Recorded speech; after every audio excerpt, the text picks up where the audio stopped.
TDI. Loads of you involved in any form of motorsport will know that his company really, really well. They are literally at the sharp edge of technology with regard to saloon car racing, sports car racing, and Formula One. Sam has got extensive knowledge in this area, and we're very honoured to have him come here today to talk to us. Sam, over to you. Hi. Yeah, that kind of explains pretty much what we do. We're, I doubt that anybody has heard of us, because we're very, good man. I'm from Essex. Right, there you go, okay. The majority of what we do is very much in the shadows. We're a technical consultancy. We're a light team, there's only 7 or 8 of us. 7, 8, depending on the time of year. And we're kind of like international rescue for all these mid-level to high-level motorsport teams. When they get a problem that's too time-consuming or too thorny for them to fix, they tend to pick up the phone to us and say, can we contract you in? And with that contract could be as long as a race weekend, could be as long as 3 years, 4 years. So if I pause a few times this afternoon, it might well be because I'm trying to work out whether I'm about to break one of my non-disclosure agreements. But I'll do my best. Or to break them or not to break them. I'll do my best not to break them, but still give you guys what you need to try and get them. So what Richard asked me to do, come and talk to you guys about, was powertrain and mapping and engine management systems and chassis and tyre and aero. I said, well, how many days do I have? Okay, and we can't do that in 2 hours at all. So I've put together a really, really truncated list of the really important salient points to do with motorsport competitive powertrain, to do with the basics of tyre dynamics, the basics of chassis, and the basics of aero. Just so we cover the really key points that really matter in the real world as opposed to in academia. Does that seem okay to everyone? I understand that the background's quite mixed. I've got some electrical engineers, some mechanical engineering, some automotive specifically. Yeah? Well, please stop me if I say anything doesn't make sense. There's not enough of us in the room to actually have a problem, so we'll go from there. So a bit about us then. Trackside technical support is huge for us. It's the biggest thing that we get asked to do. Quite often that's to do with helping a team actually operate as a team. Sometimes it's to do with identifying problems that are right in the face of the people trying to solve them, but they can't quite see them and they need another pair of eyes to come in and point out the obvious. And other times it's about sponsorship pressures and financial pressures forcing teams to be at the pointy end of the grid in a very, very short period of time. So they just spend their way there by buying new people like us. We do a reasonable amount of powertrain development in-house. You guys here have got lots of engine dyno cells, lots of sort of test-based facilities. Most of our dyno work now is done with assembled vehicles. Because, again, because of the really short timescales in motorsport now, with the sponsorship and financial pressures, people aren't interested in knowing whether an engine specifically works on its own. They're only interested in the end goal, which is an assembled vehicle. And as competition vehicles become more and more aerodynamically influenced and more tightly packaged, localized thermal concerns and localized aerodynamic flows become more and more influential. So we try and do as much testing as possible nowadays with the vehicle fully assembled. Something that I guess a lot of people from the outside, especially from academia, coming into the industry, find that quite surprising. These units we use here, our dyno cells, they are essentially engine dynos. It's just we bolt them to the wheel hubs instead. It's as simple as that. We do our own engine building and forensic analysis of failures in-house. Primarily for discretion, we try and not leak when we're doing something that's not, especially a very advanced project. Any information that we're giving on behalf of the client really can't get out of the building, so we try and keep as much of the complex processing in-house as we can. And we do a reasonable amount of chassis development. We do have a drive-in, drive-out workshop, which can be used by normal retail customers. And we have a couple of nice alignment jigs, which we use to analyse even old historic cars and try and model out problems, that kind of thing. It's quite fun. So motorsport engineering, the basics, I call it.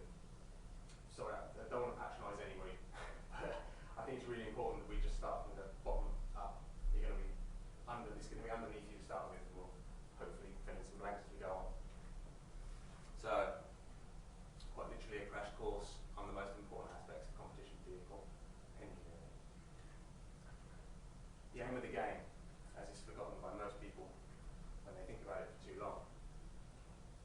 You speak to any group of competition motorsport engineers about the most important part of their job, and they'll normally start focusing on one area in particular.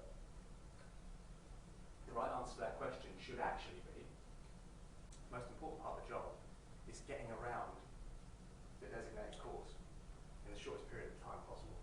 That is the ultimate aim of the game.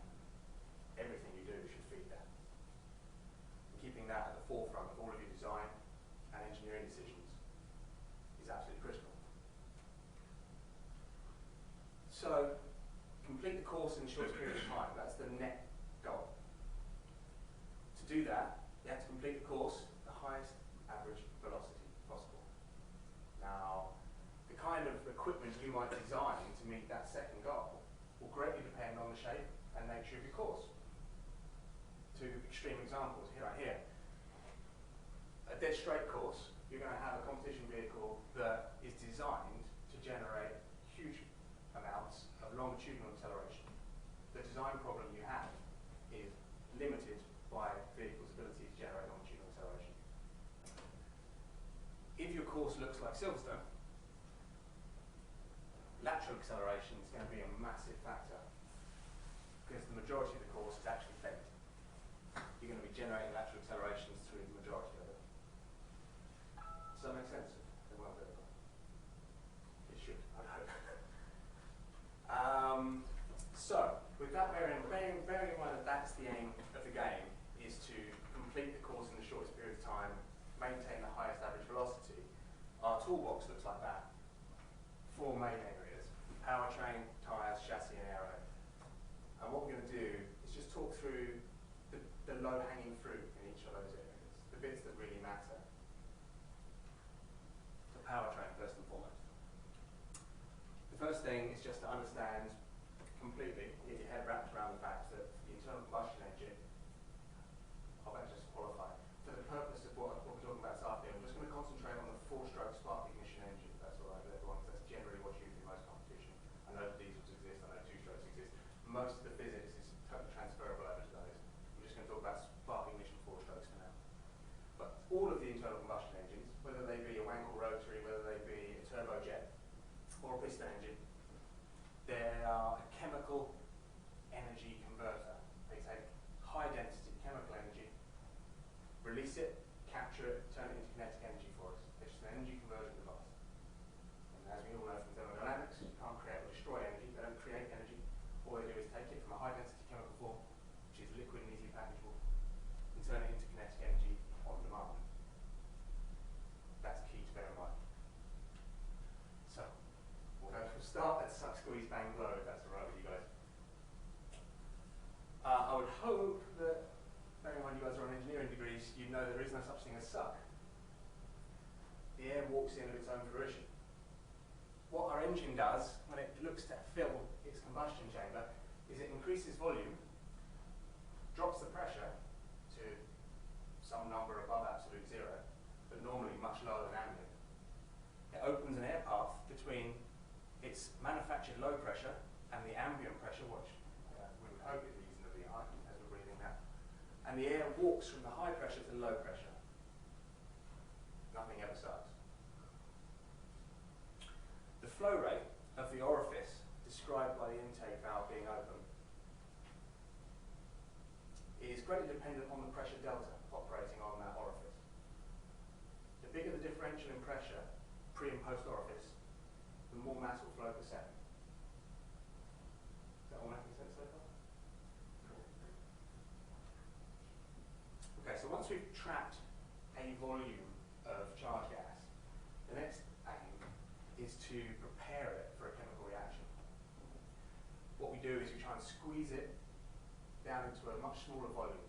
So all of our molecules that were in pretty much gaseous form are much, much more tightly packed. We increase its density. So that when we come round to actually initiating the chemical reaction with a plasma, the following chemical reaction is faster. And by being faster, it's easier to control. We'll talk about that in great detail when we get to the end of this chapter. So when people say bang, it's not really a bang. It's actually a fairly drawn out chemical reaction that starts with a plasma breaking apart the hydrocarbon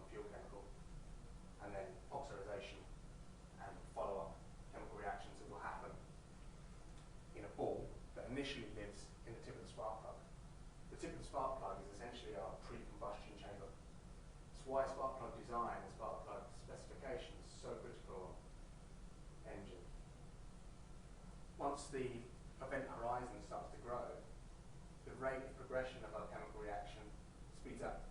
It's kind of a bell curve. Starts off slow, gets faster and faster and faster as the surface area at the outside of the chemical reaction grows and grows and grows. And it eventually finishes, well, at least finishes grow, when it reaches the top of the combustion chamber, or the end of the combustion chamber, depending on which way you want to use it. The end of the combustion chamber is defined by the sealing properties of the top piston ring. So the gap between the piston and the top piston ring is part of your combustion chamber. It's important to remember that. Once we're finished with the chemical reaction, releasing all of the heat energy and therefore the gas expansion, we unceremoniously expel whatever's left. The term we use is blow. We don't really blow anything out. What we do is we artificially generate a high pressure on top of our piston here in our chamber. We open up a gas path. Basically, we open an orifice. We hopefully have a low gas pressure here, and we hopefully have a high gas pressure here, and that will motivate the fluid to equalize the pressure across the orifice. Again, the bigger the delta pressure, the more mass flow per second. If you follow that to its natural conclusion, in almost all situations, the ideal pressure on the exhaust port would be absolute zero. And I'm going to guess that there is probably at least one person in this room who probably thought that engines might want back pressure for one reason or another. They actually don't. There are all kinds of reasons why having some exhaust port pressure might help solve a problem that exists inside an engine, but a properly designed engine does not want any pressure on its exhaust port. So, suck, squeeze, bang, blow creates a closed loop cycle. In a four-stroke, it actually takes the crankshaft 720 degrees of rotation to go through one engine cycle. It's fairly obvious when you think about it, but it's an off-missed point. For instance, an engine doing 8,000 RPM is actually only doing 4,000 cycles per minute. And we don't actually need to do a great deal in order to get a successful engine cycle out of this machine. We just have to give it loosely the right amount of fuel for the amount of air that's going in. We have to get that fuel reasonably evenly dispersed, if I'm trying to say, across the charge air. We have to give it a sufficiently strong spark to smash the hydrocarbon chemical apart and have the chemical reaction start. And we need to deliver that spark at loosely the right time in that engine cycle. As long as we meet those four criteria, we've got a running engine. It's not actually rocket science. Pretty easy to start a car. Just wanted to cover off horsepower and torque, mainly because I'm consistently appalled at the number of people who come out of education and don't have a good handle on this. Big cube if I'm teaching you how to suck eggs, okay? Torque, as I hope you all know, is a static snapshot. It's a force. It has no time component. You can put torque on with a screwdriver, but it tells you nothing about energy. Horsepower, that's a measurement of energy, work done, power. The torque multiplied by the engine speed divided by 5252 would give you horsepower in old money, or in modern language, Newton meters of torque multiplied by the RPM divided by a constant 9549 would give you kilowatts. Does that make sense to everybody? Yeah. So, when we look at a torque curve, this is a real engine we did the other day. It's actually a TBR, straight 6. Don't think of that torque curve as a continuous line. Think of it as what it is. A very, very, very tightly spaced series of data samples. Yeah? Because torque doesn't have a time component. Each one of those measurements is a static snapshot in time. Okay? So that right there was how well the engine cycle was performing at that engine speed. That right there is how well those engine cycles were performing at that engine speed. And that right there described how well it was performing at that engine speed. This horsepower line, as I would hope is now obvious, is not measured, it's calculated. Torque times revs divided by the constant, the unit you want to use. So if we're looking at measured data, the horsepower line wouldn't be there.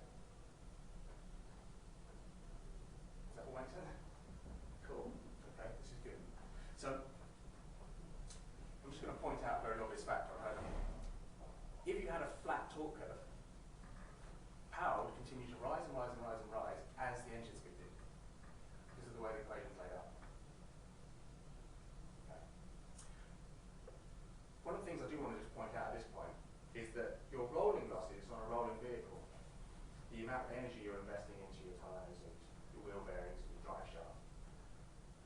That's an amount of power, that's an amount of energy. And all the air you're biffing out of the way as you're driving this competition vehicle around the track, you're investing energy in moving all of that air. So your aerodynamic losses and your rolling losses, and even your inertial losses, are all measured in energy. That is to say, they're measured in horsepower, if you think of it that way. So when people say, oh, you want a lot of torque, yeah, they're not right. What you actually want is a lot of horsepower. What they mean is you want a lot of horsepower and you want it early. You want a lot of horsepower everywhere. And the reason that people get hooked up on, oh, what you need is a lot of torque, is because an engine that has a reasonably high torque number compared to its peak power number, well, it tells you something about the shape of the torque curve. If this engine's putting out 360 horsepower and 280 foot-pounds of torque, these are at the wheel, at the hub flange, is what I've measured them from. If it was also putting out 360 foot-pounds of torque, what we know is that torque must have gone up to 360, and then it must have melted away very quickly. Because if it didn't melt away, if it had stayed high, we'd have a much higher horsepower number than that.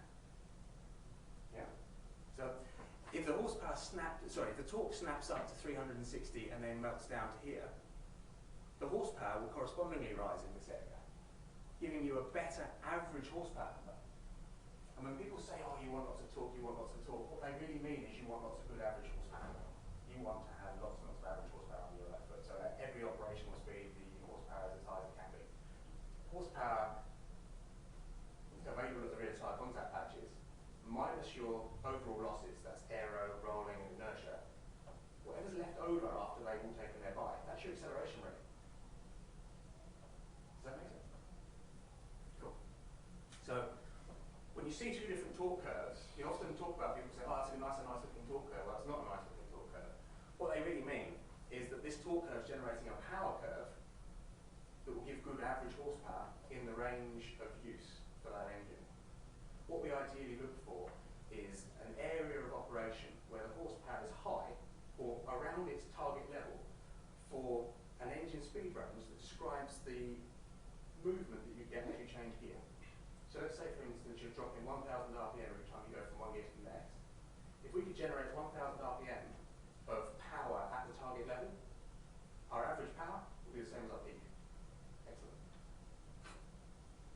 Whereas if we had the peak level of power that we're after, but only had it for a 100 RPM window, our average power across the sweep of one gear change would be lower than peak. Our net performance would be down. That's how torque affects your output. It affects it by affecting the power. Okay. Won't go to that point anymore. So, let's talk a little bit about engine displacement. I hope you guys have covered this to death, but if we take a normal 2-litre 4-cylinder car, we're talking about 4 individual 500cc cylinders. That is to say that when the pistons move up and down, they displace an amount of volume equal to 500cc. Which means that through one engine cycle of rotation, our engine should take, in this case, 2,000 cc's of air from the intake manifold and displace it to the exhaust manifold. But that amount of volume should move. It doesn't always. The amount of volume that does actually get moved from the intake to the exhaust, you could call it volume real, can be compared against the theoretical maximum. In fact, we do this regularly, routinely. And we come up with what's called a volumetric efficiency. Basically, how good was that engine cycle in terms of volumetric movement compared to what it theoretically could have been? Was it 90% as good? Was it 100% as good? Is it even possible to get 110% as good? That was great. So, two very extremely different V8 engines. On the right, we've got I don't know what the manufacturer is, but a very OEM road car V8 engine. It's not uncommon for road car OEM engines to never really get to 100% volumetric efficiency. They don't ever get that good. And that's not really a failure, it's a design choice. see there's a fairly stark difference between the way the intake's laid out on this OEM car and the intake on this Cosworth DFE, which is was kind of a stable Formula One engine, right way from the 60s through to the late 80s.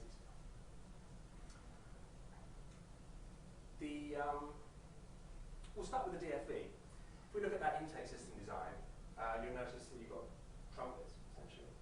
Very, very deliberate length on these. And if we look at the exhaust manifold design, very long runners, all combining into one. The lengths of those two pipes, very, very specific, designed to resonate in their second, third, and fourth orders at very specific ranges that correspond with the engine's operational range. By knowing the camshaft duration, the designers know loosely what the pulse width of high and low pressure air will be coming in and out of the intake and exhaust ports. So they can predict the pulsing frequency coming in the intake and exhaust ports.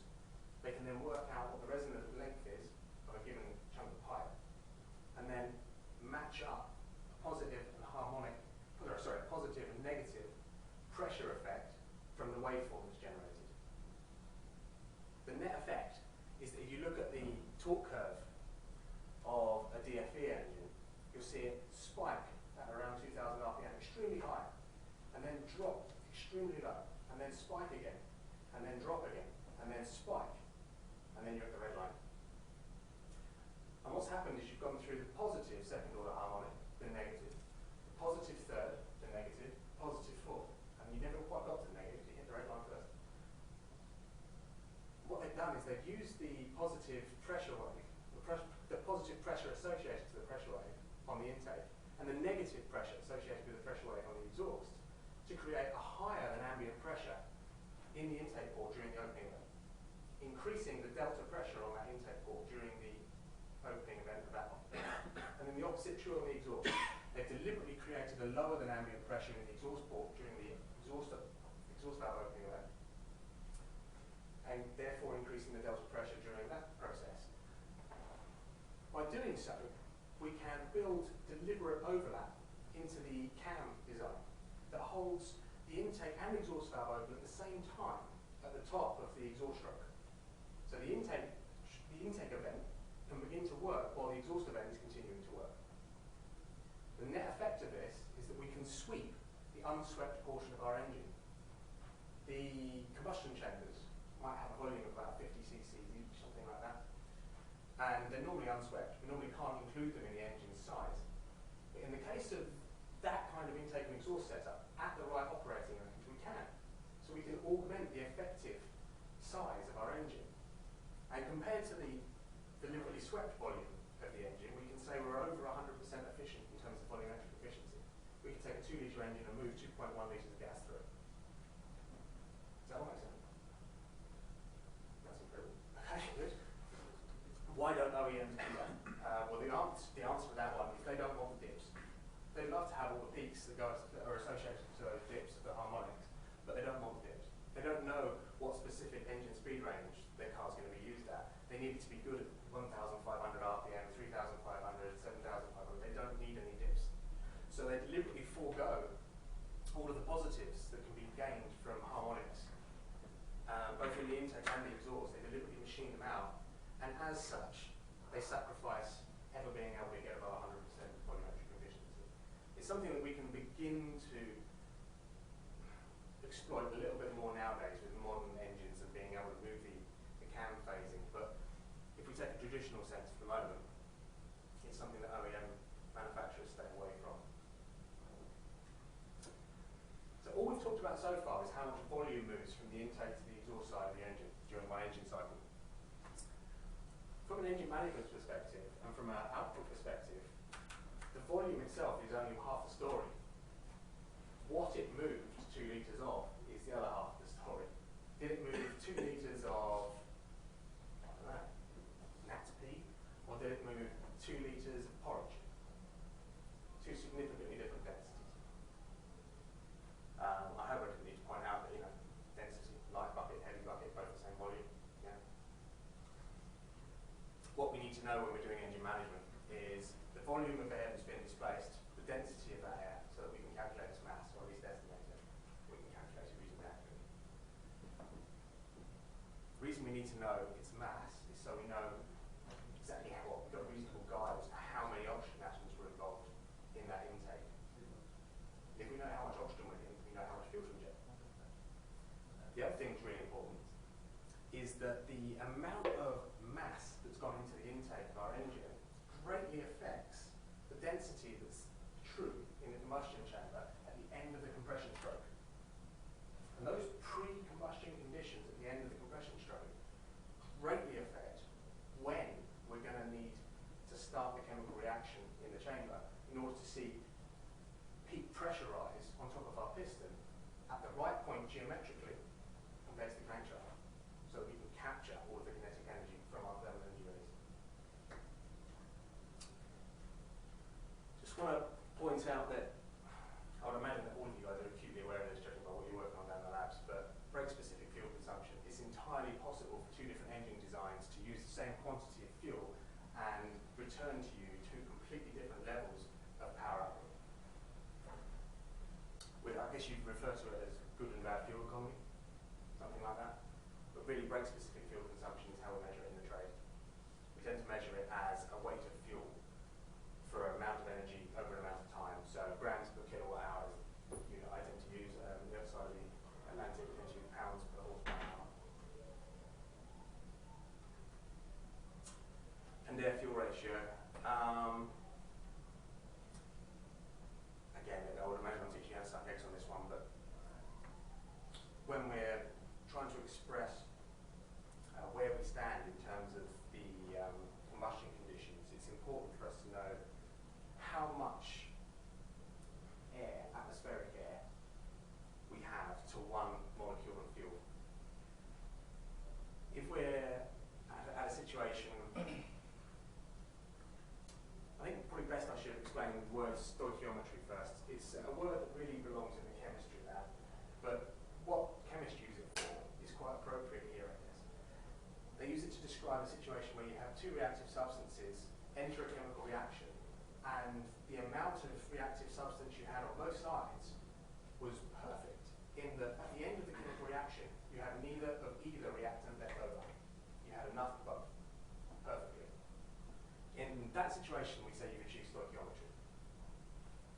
So for normal naphtha, carbon-9 petrol, stoichiometry tends to be somewhere around about 4.7 parts of air to one molecule of fuel. So 4.7 molecules of air to one molecule of fuel. We say that's stoichiometry. Chemically speaking, that's the right air-fuel ratio for having neither of either reactant left over at the end. If the chemical reaction finishes and we've got oxygen left over, we say that the reaction happened and it was leaner fuel. It had less fuel in it than was potentially burnable.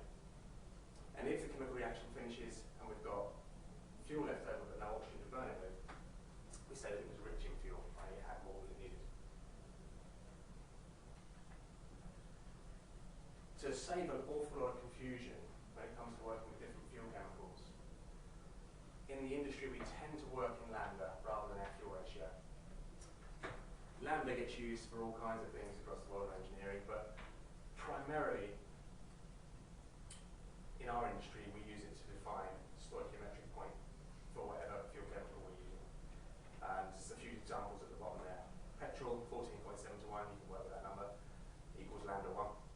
On diesels, around about 14.5, 14.6, depending on the particular type of diesel you picked up, lambda 1. And then if you go into the organics, methanol, 6.4 molecules of methanol, sorry, 6.4 molecules of air to one molecule of methanol will give you lambda 1. That's significantly different from petrol because of the amount of oxygen bound up in the organic compound that is methanol. During the chemical reaction, that oxygen is liberated. And there's just an equivalency quickly so you can get an idea as to how it all shakes out. So from a tuning perspective, if we work with lambda all the time, we don't get in too much trouble. If we've decided that a particular engine needs to be running at lambda 0.9 for a given running condition, and we are running it on petrol that day, we can aim for that air-fuel ratio. And on methanol, that air-fuel ratio. If we just stick to lambda 0.9, the air-fuel ratio will shoot up itself. monitors, I'm guessing most of you have used or at least seen how a dyno monitor works. Essentially a brake. We use it to absorb energy, generate a resistance on demand, and also measure the amount of resistance it's generating. Ideally, we want to measure the twisting force coming out of the shaft that we're measuring, so we measure the torque. Engine dynos, chassis dynos, they all work exactly the same way. They create some kind of resistance. They normally twist onto a deformable strain gauge, which we read as foot-pounds of torque, Newton meters, however you want to display it. Important for engine management calibration for a couple of reasons. For starters, you need to be able to simulate every running condition that the engine is likely to ever see in operation.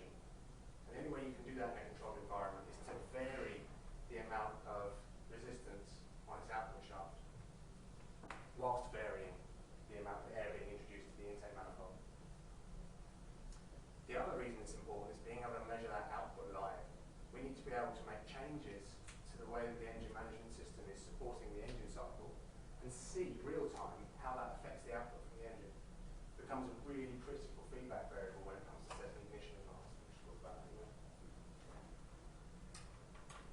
So building a fuel table, a fuel delivery lookup table, to use the official term, in an engine management system is an iterative process. There's no set of equations I can give you that will get you on the right numbers straight away. It shocks a lot of people because technically it isn't calculable. But fuel injector operation and the amount of fuel dropout you're seeing in the intake port when you're starting an engine from cold is almost so chaotic you can't calculate. So when we start an engine for the first time, it's probably trial and error. And the iterative process is a better way of describing it. It's to essentially start by injecting a lot of fuel and then increase it until our engine sparks into life. As soon as our engine sparks into life, building a fuel table becomes very easy because we have a number of different designs of O2 sensor that we can put into the exhaust gas stream, monitor the composition of it, and work out what our air-fuel ratio was for that last combustion event. As soon as we've got feedback for what the air-fuel ratio is live, we can work out whatever kind of adjustment we need to make to the engine management to get it to our target. Very simple. But getting them fired up for the first time is literally trial and error. Just a quick guide on what kind of mixtures we look to run under what kind of loads. This is based around a typical performance engine. I appreciate that some of the lean burn engines that you're working with in the fuel labs might work better at being the mixtures.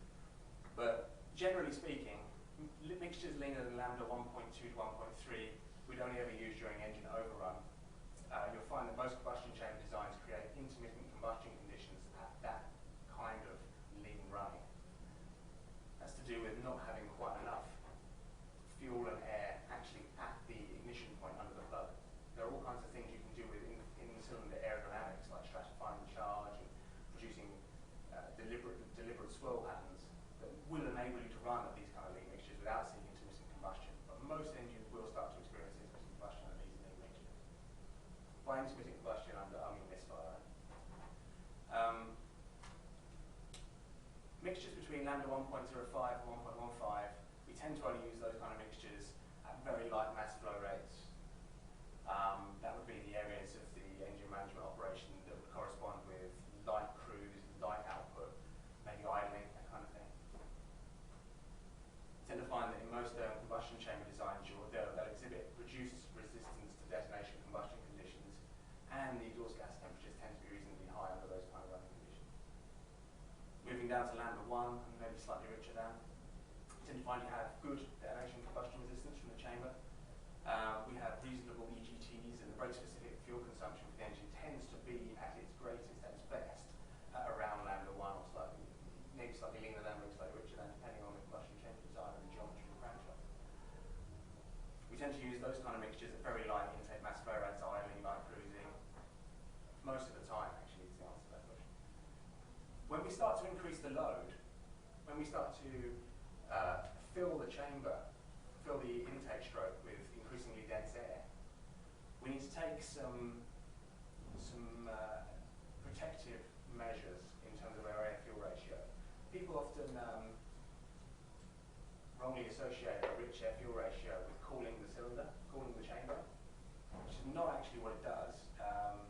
If you were to measure the quantity of fuel difference between running at lambda 1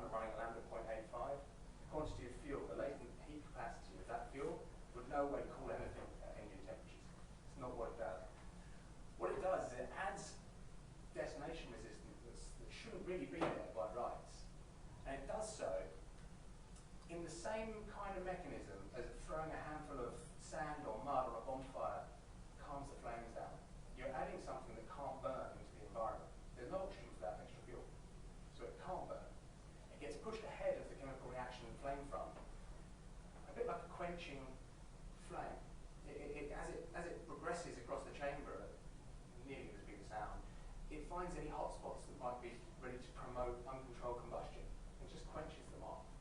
And then acts as a buffer in the very, very tight crevices around the top piston ring and around the sharp edges of the piston and the small clearances between the piston top and the side of the chamber, the side of the cylinder. The richer you go, you tend to find detonation resistance increases, but the carbon monoxide, carbon dioxide formation in the exhaust gases flares massively. Hydrocarbon counts in the exhaust can flare as well, and it's a very non-linear effect. The further you get away from stoichiometric, the problem gets worse much, much more quickly as you go. When you get down to mixtures as rich as 0.65 lambda, you tend to find you run back into intermittent combustion conditions. That is to say, you've got so much unburnable material running around inside the chamber that you slow down the rate of the chemical reaction and fragment it. And this is the problem, is that quite often the chemical reaction will start under the plug and essentially fragment across the top in a spider web kind of fashion. You never really get a complete combustion out of the chamber. It's a misfire again, although a rich misfire. One of the things that catches out a lot of people in industry for the first time is when they see a rich misfire, they'll see a lean reading on their O2 sensor, because a non-fire in the chamber launches a cylinder's worth of fuel and air down the exhaust pipe. It doesn't burn it. So you've got a cylinder's worth of oxygen down the exhaust pipe. It looks to an O2 sensor like a lean running condition, when actually it's a rich misfire. You've never deliberately run an engine that rich. One of the big problems that we see with running engines extremely rich mixtures is that they tend to see fuel drop out during the intake and compression stroke that washes away the upper cylinder boundary layer lubrication, and you tend to see really heavy wear rates on the piston rings. The engine will wear out in short order. It's a term that in the industry we tend to use that we can call bore wash. Although I must confess, I've never seen a truly bore washed engine that was actually firing on all of the cylinders. They have to actually be non-firing, in my experience, to be truly bore washed. I mean, it tends to be marine engines that I see bore washed more than any other. If somebody's 7 or 8 miles away from land and one cylinder packs up, they're normally not even aware. And they just sit there at full throttle all the way to shore. And if it turns out that it was a spark plug problem or a coil problem that's caused that cylinder not to fire, it's being fuel all the way back to shore flat out. So you've got a whole bunch of liquid fuel going into the chamber, never being burnt and coming out, and it normally doesn't noise you. I've never actually seen an engine that's running on all 4 cylinders be so rich that it damages itself. So don't be too paranoid about that. Sure. To go back to the slide, so would that mean that normal passenger vehicles would be like lean mixture, whereas then sports cars slightly rich, or high performance would be then rich running? Yeah, you're absolutely right. Although what I would put to you is that a normal passenger vehicle, when it's in normal cruising modes, would be around the lambda 1, lambda 1.5 area. Yeah. Sorry, lambda 1.15 is what I meant to say. If you switched up to a really high performance vehicle, let's say something like the McLaren MP412C or something like that, in the same cruising conditions, it too would be that lean. The difference would be when it became time to turn up the cylinder pressures, when it came time to open the tap, so to speak, fill the intake manifolds with high density air and actually generate output, the normal low output passenger car might only drop down to lambda 0.9 because the cylinder pressures only need that level of fuel enrichment to control the combustion event. Whereas your MP412C, I know from experience, will drop right the way down to lambda 0.72 because they can't guarantee a zero detonation combustion event at any lean emission.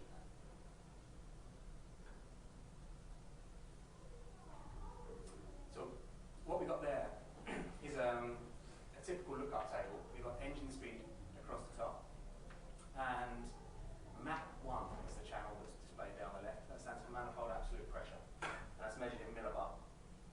So in terms of absolute pressure, 1,000 millibars is obviously ambient pressure, or something close to. In most cruising and normal running, our intake manifolds are running at a pressure, some kind of pressure below ambient. We're throttling the engine, so to speak. In a naturally aspirated car, when we open the throttles all the way, the intake system's designed well, we'll achieve ambient pressure in the intake manifold. And if we have some kind of forced induction, like supercharging or turbocharging, will achieve pressures in the intake manifold that are higher than ambient to some degree. So the reason I've showed you this, the colours correlate with here. If you see the red areas and the dark orange, they're up here. High pressures producing high charge density at the end of the compression stroke that require those richer mixtures. And then in these light load areas, you've got the lighter greens. So when a mapper looks at or an engine management calibrator, when we look at a lookup table, that tends to be how we see it. We know already what kind of lambda targets we're going to want in all of those areas. We know that this is going to be the kind of pressure and engine speed we'll see when the engine's being cranked over for starting. We know that it's idling, it might be seeing those kind of pressures and engine speeds. When you're cruising down the road, you'll be seeing these kind of pressures and engine speeds. When you get your foot into the throttle at peak torque, you're probably going to be up here. So we know already in advance what kind of mixtures we're going to look for in those areas. In terms of ignition advance, this is where it gets tricky for engine management calibrators. Ignition advance is the biggest performance modifier on most engines. You can throw a lot of thermodynamic efficiency away with mal-calibrated ignition advance. You can also destroy components with mal-calibrated ignition advance. I'll explain. The analogy I like to use is, if you can imagine in your head something like a horse paddock. Imagine lighting a fire in the middle of it. But imagine that this horse paddock's dry and dusty with nearly nothing in it. You could light a big fire in the middle, and there's a good chance you'll never burn the fences on the outside. If you did, it would take a long time. If you took the same horse paddock, but you filled it with dry hay, and you lit the fire in the middle, the fences would be up in flames in minutes. It's exactly the same in our upper cylinder environment before we start a chemical reaction in the spark plug. The more tightly packed the upper cylinder environment, the higher density we've got there, the quicker the reaction between starting the chemical reaction and the chemical reaction happening. So the less ignition advance we need, the less lead time we need to give the chamber between seeing the combustion event trigger and actually seeing the peak pressure rise. Does that make sense?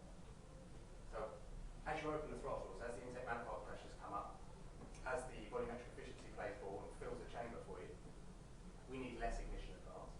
And in light running, light load situations where the intake manifold densities drop right away, we've got a Spartan environment in our upper cylinder, and we need to give it plenty of lead time before it generates the peak pressure for us on the crankshaft. That's a fairly typical ignition advance lookup table. Pressure on this axis, engine speed on this axis, and the z-axis is the amount of ignition advance in angular degrees. This is actually the ignition table that goes with the power curve I showed you earlier. So the power curve I showed you earlier had peak torque at around 5,000 RPM. I hope you notice that that's a dip in the curve there. It corresponds with about 5,000 RPM. It's because 5,000 RPM was peak torque for a reason. It's peak torque because those were the engine cycles that performed most efficiently. They were the ones that filled the cylinder the best. And because they filled the cylinder the best, you had the best density at the end of the compression stroke, and the demand for ignition advance from the chamber was at its lowest. I hope you also notice that there's a general trend in that table to, as engine speed increases, the numbers are increasing. The reason for that, the only reason for that, is because we use angular degrees to measure ignition advance rather than time. It's a legacy thing. We shouldn't really. We should measure ignition advance in microseconds. We should.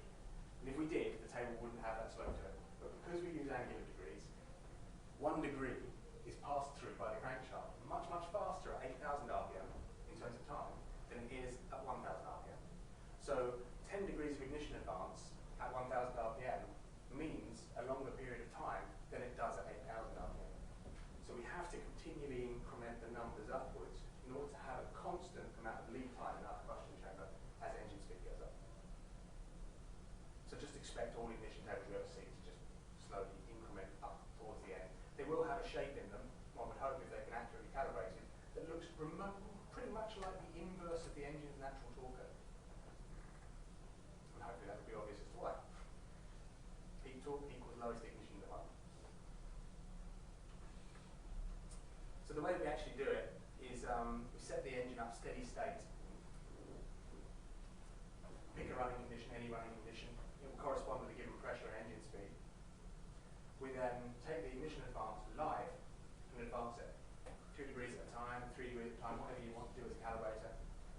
and watch the output come up on the back axle, on the crankshaft, depending on where you put the dyno voltage.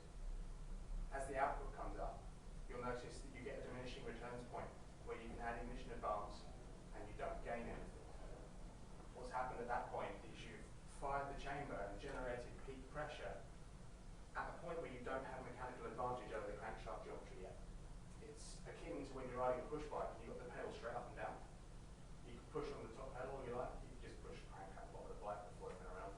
You have to have mechanical advantage over your crankshaft in order for it to go around. If like an old woman working a sewing machine back in the old days. So, we don't tell an engine how much ignition advance we want it to run, we ask it. It's passive. We just don't bother trying to calculate the chaotic aerodynamics of the upper cylinder environment. We just say, right here, right now, do you want that much ignition advance? Do you want any more? And we use the output from the engine as the gauge. That's our feedback variable. That's why dynos are so important to tuning for engines. When you reach the point where you're not gaining any more with any more ignition advance, we tend to call that point minimum best timing. That's the minimum amount of timing that generates the best output for this running condition.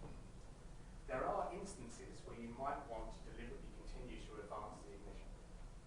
They'll only ever be related to the composition of the emissions from the engine. From an engine performance perspective, from a motorsport perspective, we never run at more ignition advance than minimum best time.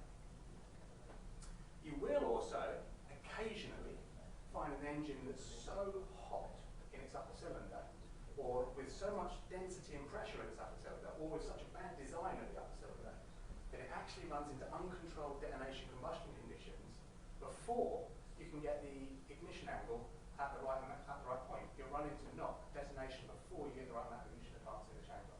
We call those engines knock limited. My view, especially from a competition car perspective, if I find a knock limited engine, I hand it back to the engine builder and tell them to do it again. That's not okay. You know, if we're having to say we can't run this engine at the right amount of ignition advance because otherwise you run into knock, change the cylinder head design, change the combustion chamber design, or change the fuel, change some primary variable. We need to be able to get the engine firing at the right point in the cycle without uncontrolled combustion conditions. It's just a visual representation. Forgive the MS Paint effort. I was in a bit of a hurry yesterday. The thing I just wanted to show you here is the fact that there is a negative effort portion of the engine cycle. An area where you're too straight to gain anything from it, and then an area where you do actually want to use the pressure on top of the cylinder. And that whilst running an engine in detonation does actually quite often generate more area under the pressure curve in the chamber, most of that area under the pressure curve will be in the negative effort part of the engine cycle. So you tend to lose power under those conditions. At the very least, you don't gain.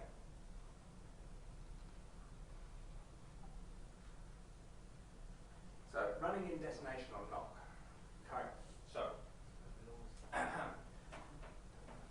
combustion temperatures on most spark ignition petrol engines will massively exceed the melting point for the aluminium that's used for the cylinder heads and the piston construction. The only reason these engines don't melt down on the spot is because gases don't heat exchange very efficiently or quickly into solids. And it's the boundary layer airflow above the cylinder, above the piston surface, that actually protects it largely from the combustion temperatures. It's the reason it doesn't melt. However, if the combustion event, if our chemical reaction progressing across the chamber here overheats the as yet unburnt part of the charge before everything's burning, those will open up into their own chemical reaction events. And the localized flame fronts, they all find each other at a localized speed of sound. They collide with one another. And at the collision points, you get little pressure spikes and disturbances in the laminar airflow, or laminar air boundary layer air above the cylinder surface, or the piston surface. And the heat exchange at those pinpoints becomes very efficient. And on the right, you see an example of a piston that did about 20 seconds of hard detonation. That melted on the spot. That was about 20 seconds. So uncontrolled combustion conditions are extremely destructive and destructive. However, the amount of destruction greatly depends on what the cylinder pressure was when the detonation was taking place. The higher the pressure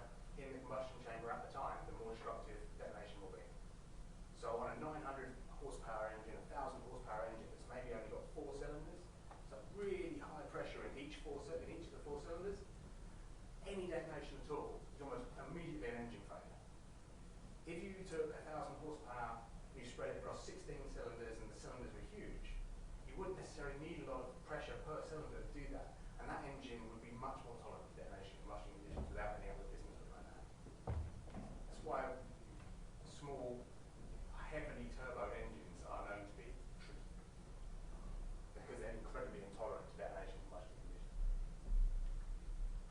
Monitoring for detonation combustion conditions, I know something you guys are working on here. I was just showing some great stuff down there earlier on. We do it in a number of ways. The ideal way to spot detonation combustion is, we go back here, looking at the pressure trace in the chamber, because if you can see it clear as day. The moment you get localized flame fronts colliding with one another, you get really strong pressure waves bouncing back and forth across the cylinder at a frequency that's very closely related to the size of the cylinder. So it becomes quite easy to auto-detect that, or even visually detect it if you're looking at the waveform captured. But we don't have the option of drilling cylinder heads generally and running pressure sensors, not in the aftermarket. We have to look at secondary effects. Quite often what we're looking for is the acoustic signature of detonation.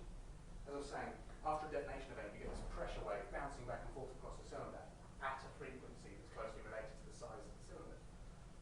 Well, we can tune microphones to listen to that and to deliberately bin off all other noise, all other frequencies, and to only listen for a very small portion of time around the combustion event, and maybe even strip that audio sample back from any kind of naturally occurring harmonics. We can do all of that live and look at the unpredictable noise that's coming around that event, look at the average rolling amount of noise, and then look for deltas above that and go, okay, that could have been a detonation event. And we can use that to drive automatic knock control systems that will step in much faster than we ever could, and they'll trim ignition advance on a cylinder by cylinder basis, or maybe even shut cylinders down if the problem's completely unrecoverable. And those kind of knock control systems can be really, really helpful in modern engine management systems. It's one of the reasons why running small, low capacity, high output turbo cars has suddenly become such a thing. It's because now we can step in automatically in terms of in microseconds to stop detonation destroying small engines. So that's all pretty much I've got to say about powertrain. That's the longest chapter. The rest of this is a bit easier. I'm going to give you a paragraph a lot. Hopefully most of that you guys already knew. Yeah? If some of it was new, then that's great. So loosely, that's why we care about squirting fuel at an engine. That's why we care about how much fuel is going into an engine depending on its load. And when it comes to using a dyno to set ignition advance, that's why we use a dyno to set ignition advance. You can have too little ignition advance, all you do is give away tons and tons of power. You can have too much and you'll destroy components in seconds. So it's get it right or go home. So the other thing, well, there's three more chapters here. We're going to talk about tyres, chassis, and aero. Tyres is by far the most important variable for most competition vehicle projects. I'm not going to get sucked down tyre dynamics wormhole, so don't worry. I could spend 2 weeks talking to you about tyres. I won't. So one of the things I want to point out to you right from the get-go is that you cannot create a force in a chassis that's rolling around on a ground plane without reacting that force through the tyre contact patch. Whether it be longitudinal acceleration, vertical acceleration, lateral acceleration, whatever force you've generated in your car, chassis, or your, whatever you're driving, it will have been reacted by at least one of your tyre contact patches. So they are critical, absolutely critical to everything you do. And everything you do with aerodynamic design, everything you do with chassis design, is about pandering to the needs and wants of a demanding contact patch. It's about manipulating it to your will, which is why I'm covering tyre dynamics before chassis. So one of the things I wanted to point out to you is that the only part of the tyre that works is the part that's in contact with the floor. The flat bit at the bottom of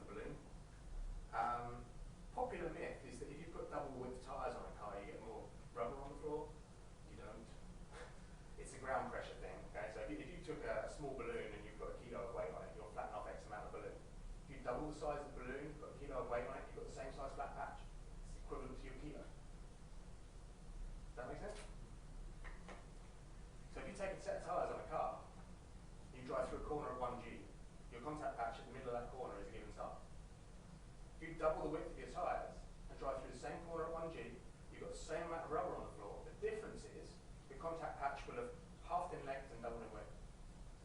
It would have changed the shape of the contact patch, but you wouldn't have put more rubber on the deck, even though you put twice as much rubber on the car. That's a crucial concept. The tyre sidewall is mythical. When people say, oh, we don't understand tyres, what they really mean is we don't understand tyre sidewall. That's where all of the tyre development goes on. The development of the interaction between this portion of the tyre and this portion of the tyre. These tyre beads have to react to all the forces that you witness inside a car. Has anyone ever been in a high performance car? I'm guessing most of you have been in something reasonably quick. At some point, it's driven round about quite quick and thrown your head to one side, maybe even thrown you into a window. Right? Yeah, all of those forces were reacted by the beads on the tyre against the rim. And they're not bolted on. They also react to moment. By that I mean in the engineering sense of the word. They create a pivot. The rim will try and move around the bead of a tyre. And these tyre sidewalls have to not only pass the lateral forces being generated in the contact patch up to the rim, they also have to pass the tractive forces quite often at the same time. If you take a front-wheel drive car, for example, accelerating around a corner, that tyre sidewall is pulled under tension in a traction direction and in a lateral direction. So it's being skewed into a 3/4 angle. Quite a lot going on for a piece of rubber. The actual mechanism by which tyres make grip is an area of great confusion for most people, I find, coming into the industry for early doors. The most dominant method, the most dominant mechanism at play is hysteresis, or to give it a more descriptive term, mechanical keying. That is to say, the rubber's forming to an irregular surface. It's deforming itself to fill up all the gaps in an irregular surface. And then we're moving it across that irregular surface at some kind of sliding velocity. Maybe very slow, maybe only half a metre a second. Sometimes it's quite quick, 6 or 7 metres a second. But one way or another, there'll be some kind of velocity between the rubber and the road surface, and there'll be some kind of mechanical keying between the rubber and the road surface. And it's the delta between the amount of effort it takes to deform the tyre and the amount of reformation force that the tyre gives back. It's that delta, it's the differential in those two forces that gives you the grip. That's also equal to the amount of heat the tyre will absorb in the process.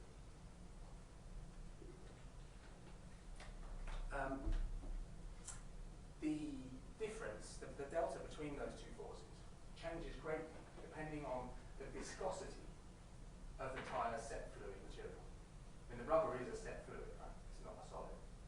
So when people talk about tyre temperature, we need to get some tyre temperature into this car. Oh, the tyres are too hot. What they're concerned about is not tyre temperature. They're concerned about the viscosity of the contact patch. It's either too fluid or it's too stiff, or it's just right. That's why tyre temperature is so important, because it's directly related to the viscosity of the rubber in the contact patch. And that greatly affects how well it's doing this number one here, hysteresis. The second method that's used increasingly, as tyre technology moves on and on and on and on, adhesion, chemical adhesion, on a micro level, a nano level even in some instances, between the road surface material and the rubber, it is used to augment the grip that's being generated by the hysteresis method.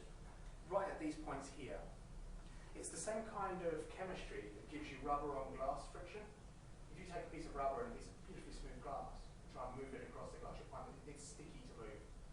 Yeah, and that's down to I'm not going to get into too much detail. They're called van der Waals forces, but they take you right down the rabbit hole of quantum dynamics if you really get into it. But there are some small momentary molecular bonds that go on between a rubber compound and a road surface, and they can really augment the amount of grip you're getting out of the tyre. They can contribute nowadays, say a bit more, as much as 15 or 20% of the tyre's net grip. Problem with adhesion and over-reliance on it is that it's really easily disrupted. Because it happens over very short range forces, if you separate the rubber from the road surface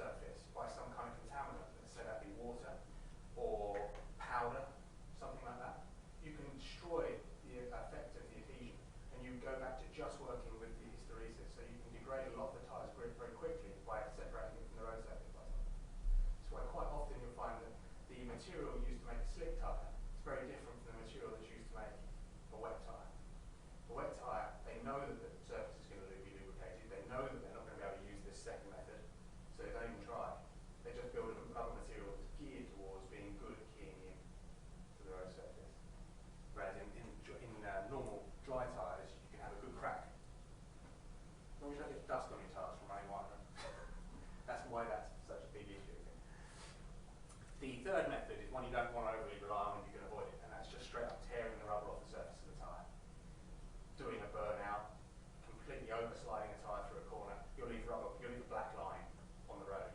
Literally, you'll leave rubber material behind. And in physically breaking the bonds in the tyre, ripping the rubber material away, there will be some energy absorbed by the tyre to break those bonds, to rip the material away, and that will manifest itself as some grip for you. But it's a really ugly, high-cost method of getting any grip. And you tear tyres to shreds in very short order doing that. It's not something we try and do. Go ahead. I remember reading about the Red Victor, which is over 2,000 horsepower, and there was a line that said it was running on a rubber drag course. Which one of those three do they rely on a rubber course? On drag racing? Yeah. They rely, still majority hysteresis, but to a massively larger than normal extent, adhesion. In drag racing, on a prepared drag surface, bear in mind they never run them in the wet. They never run them on a lubricated or contaminated surface. They run them on a swept surface, normally with a glue compound put down. Yeah? And the tyre viscosity is carefully prepared before the run. They're absolutely primed to take advantage of chemical adhesion. And in very specific drag tyres, you can get adhesion levels that contribute as much as 35% to the net width of the tyre. It's an odd sport in that respect, because the way they use their tyres is different from pretty much any other. Does that answer your question? Yeah. Cool. Just one more question. Do you use different sets of tires for like racing in the desert, like in Abu Dhabi, and like Silverstone? It's a great question, actually, and yes. Tyre manufacturers like Michelin, people like that, will take a different type of slick to more contaminated tracks than they do to a clean one. Although you have to be at the highest echelons of motorsport to see that. Yeah, and World Endurance Championship and DTM, those kind of levels. But if you were in something like the FIA GT Championship, no, forget it. You're going to get one slick all the way around the world, regardless. And in some instances as well, they produce certain variants of tyres to deal with surfaces that have a high degree of texture. Like some tracks are known for being abrasive. Thruxton in the UK is a really common one. Not only does it have a lot of high-speed corners, the surface is like sandpaper. It's massively fractal. And if you take a normal tyre there, quite often you move from hysteresis and into tearing at a very early point, and you can destroy tyres in very short order. So they quite often take a deliberately very hard rubber compound to that track, because they know that even if the rubber viscosity is quite stiff, even if it's high viscosity rubber, because it's not hot yet, they can still get it to key because of the huge fractal nature of the surface. Does that make sense? Yeah. So the other thing I wanted to point out is it's just looking at pressure distribution in the contact patch. It's something that's oft forgotten. I've got three curves there. This is looking at the tyre. If you were looking at it front on, and let's say we're looking at the top of the tyre front on, you've got a curve there from tyre sidewall to tyre sidewall, and then these three curves. When I say 1 kilonewton, 4 kilonewtons, 5 kilonewtons, what I'm describing there is the amount of vertical load force operating on the contact patch. So the more vertical load force is put on, the more shape this load distribution gets. And I'm hoping that'll be obvious as to why, right? The sidewalls of the tyre are there and there. So that vertical load force is communicating into the tyre via the tyre sidewalls.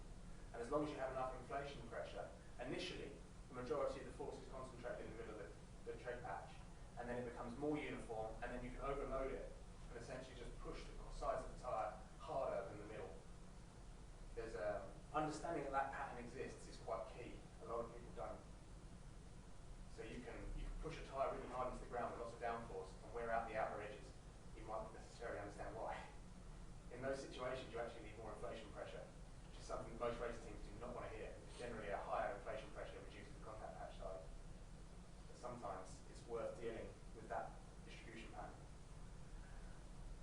Just for the sake of argument, I've also put on here the pressure distribution pattern. Again, this isn't dead accurate, this is just kind of a common shape for the average tyre in terms of the amount of load generated in the fore part of the contact patch and then the after part of the contact patch. You see it goes from positive into negative. That's to do with the deformation, flattening off of the contact patch, and then the reformation at the back. One of the areas that's actually saved them a lot of fuel at Le Mans is looking at using more and more latex in the tread compound belt support material around the periphery of the tyre, allowing it to spring more as it reforms at the back of the contact patch, and actually augment this out, so they can recover some more of the energy from their rolling losses. I just wanted to show you this because it just gives you an idea as to how inflation pressure generally affects the friction coefficient of a tyre, and it gives you friction coefficient here against the sliding velocity. That's rubber against ground. Doesn't matter what direction it's in, fore or aft, left or right. Sliding velocity is sliding velocity as far as rolls concerned. So as you can see, there's a real peak around a slow and sliding velocity that melts away as sliding velocity gets higher and higher and harder. So just in general, what we're looking for with tyres is to a large extent slip. We're looking for how fast the rubber molecules are moving relative to the ground that they're trying to interface with. But that sliding velocity is the primary driving variable for how much grip you're getting out of the tyre and how it's working. When you're operating at low amounts of slip, you find that the adhesion aspect of the tyre really gets a chance to get its teeth into things. As long as the ground's not going away from the rubber too quickly, it gets a chance to form and then break those momentary chemical bonds we were talking about. And that extra 15 or 20%, whatever it is for your tyre compound, you're going to use it. As soon as we get into medium amounts of slip, you tend to find that the adhesion side of things really doesn't have time to work very well.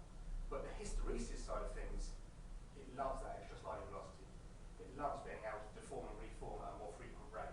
Yeah? So you tend to net at medium amounts of slip, you tend to find the amount of grip goes up slightly. What I mean by medium there is just to find what I mean by medium amounts of slip is when the front area of the contact patch, the bit that really matters, the bit that's deforming, that's not sliding at a high velocity, but the back of the contact patch is. So it's half sliding, half not. That's what I mean by medium sliding velocities across the contact patch.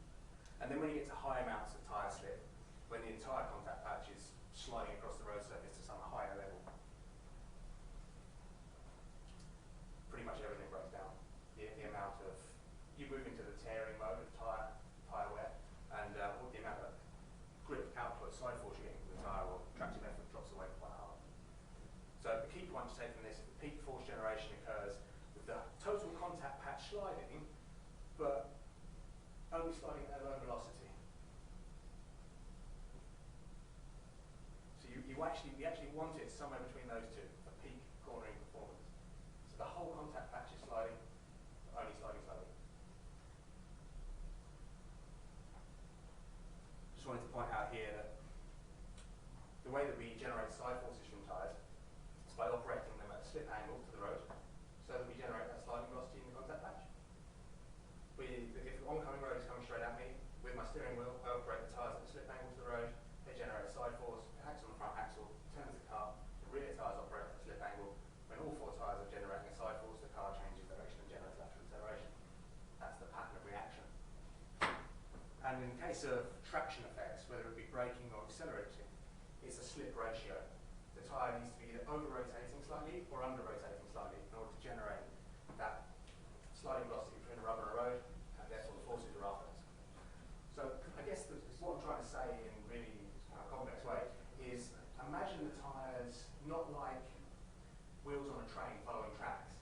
Imagine them more like fans on a hovercraft. Yeah? And the sliding velocities kind of are like turn the volume knobs up or down. The other major variable, and this is what everything in motorsport really plays towards, is vertical load force. So how much pressure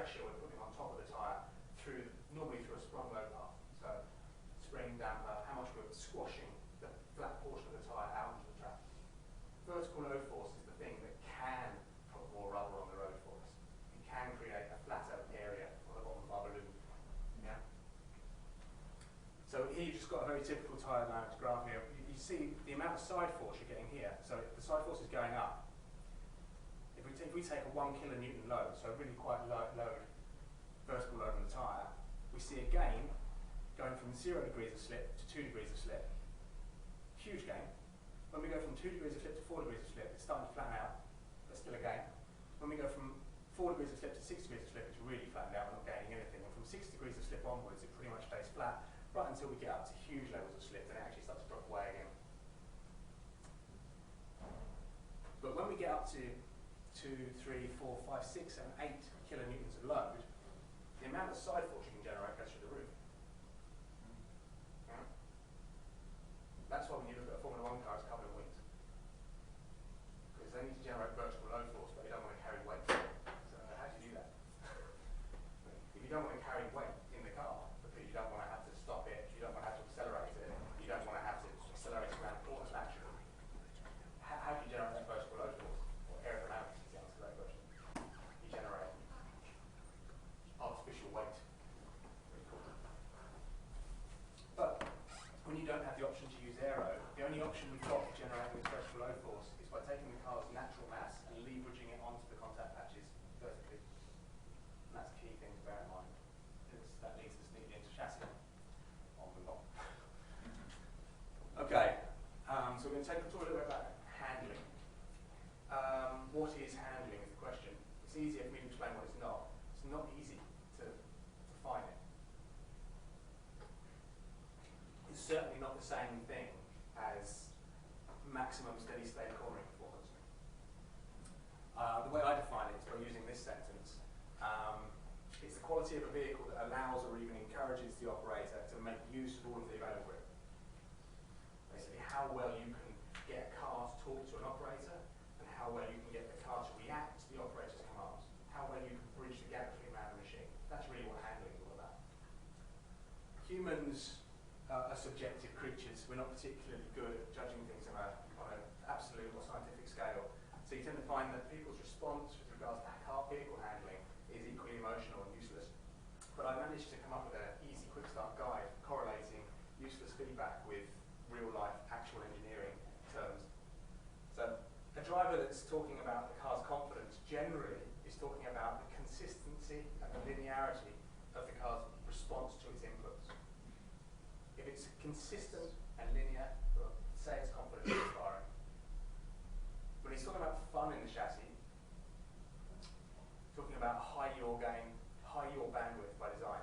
By that I mean the car wants to get sideways and generate slip angles very easily. People tend to associate that with the chassis being fun. Fluidity, people use that term a lot, especially local journalists, doesn't have a wall. What they really mean by that is good yaw damping. So the amount of slip angle being generated by the chassis is very good at not becoming oscillatory. It doesn't go into positive feedback, it doesn't overshoot and then undershoot, it's very damped in its nature. So you can generally move from one mode of operation to the next mode of operation without having to do too many corrections as a human driver. And then precision is always a good one. What they really mean by that is disturbance rejection. So basically they can point it somewhere, they might go through a surface perturbation in the road, and the chassis will just shake it off and just carry right on target. They tend to say that chassis is very precise. I mean, what they mean is disturbance rejection.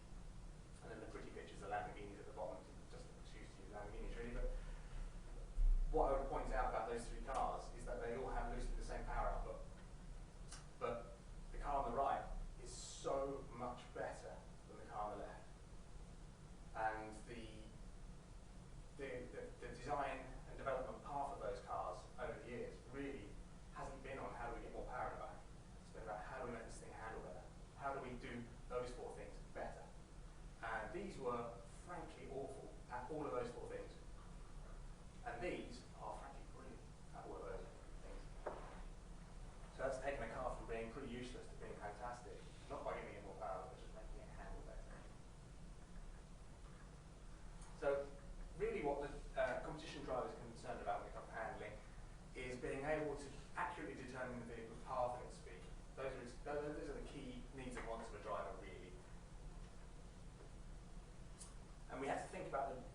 the interaction between the powertrain and the brakes, the steering, the suspension and the body structure, the wheels and tyres, and the driver as a yaw rate manager. I can't overplay that point. The driver's a key point in all of this. And all of those subsystems are interacting with each other at the same time as interacting with the road surface. So there's a really complex web of interaction. And even if you don't understand it, even if you can't simulate it or model it out, you at least need to be aware of it. So, just talk a little bit about the chassis. Toe in, toe out. Is anyone familiar with it? Okay, so basically what we're getting with toe is artificial tyre slip angle.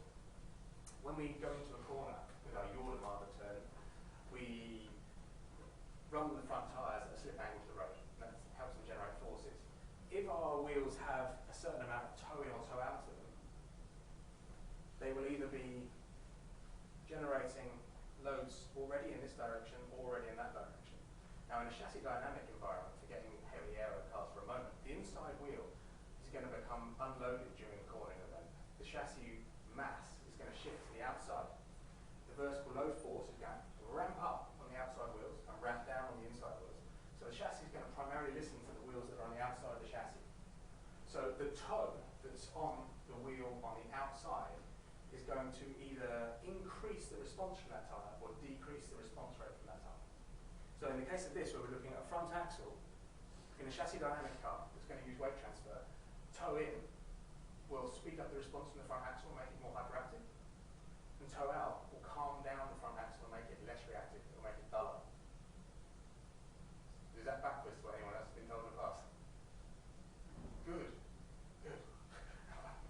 You're the first group of people that ever said no to that question. Some reason there's a horrible myth that toe out will help a car turn in. It's been floating around with tanks for years. Driving up the wall. So it goes to say, if you wanted to make the front of the car turn in harder, you'd toe it in. If you wanted the back of the car to be more stable, you would toe it in. If you wanted the back of the car to be unstable, you'd toe it out. So the effect of toe is reversed depending on whether we're talking about the front of the car or the rear. Wheel camber, again, a bit of an oft misunderstood thing. If you're looking at a wheel from the front, the inclination of the wheel, whether it's cambered in or cambered out, quite critical. We never, ever, ever use positive camber like this, not in competition environments. You might find it on a potato harvesting tractor.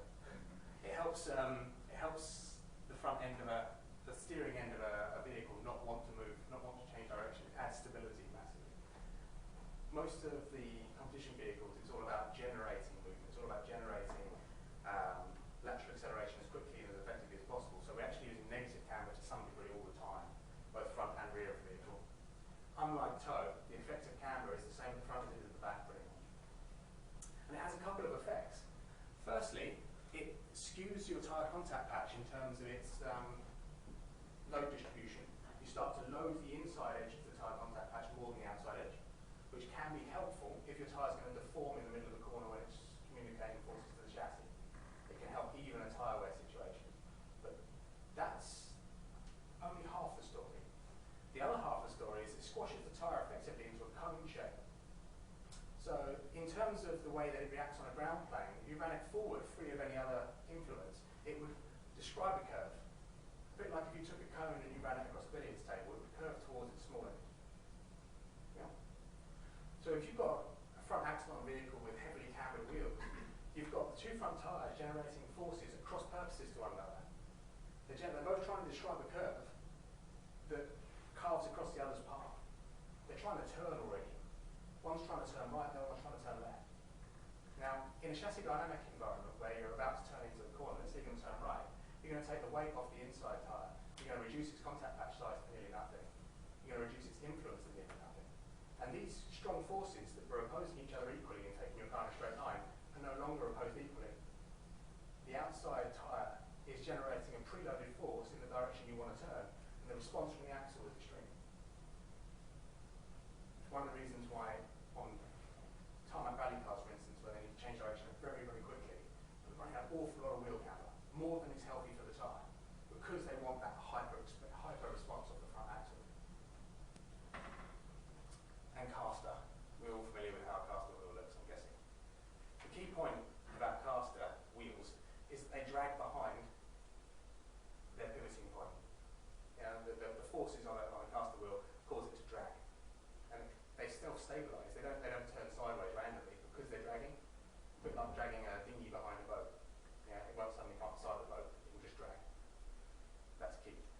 Because when we use it on the front of the vehicle, it looks something like this. We project the forces through the middle of our turning plane. It looks like that on a McPherson strut, looks like that on a double wishbone car.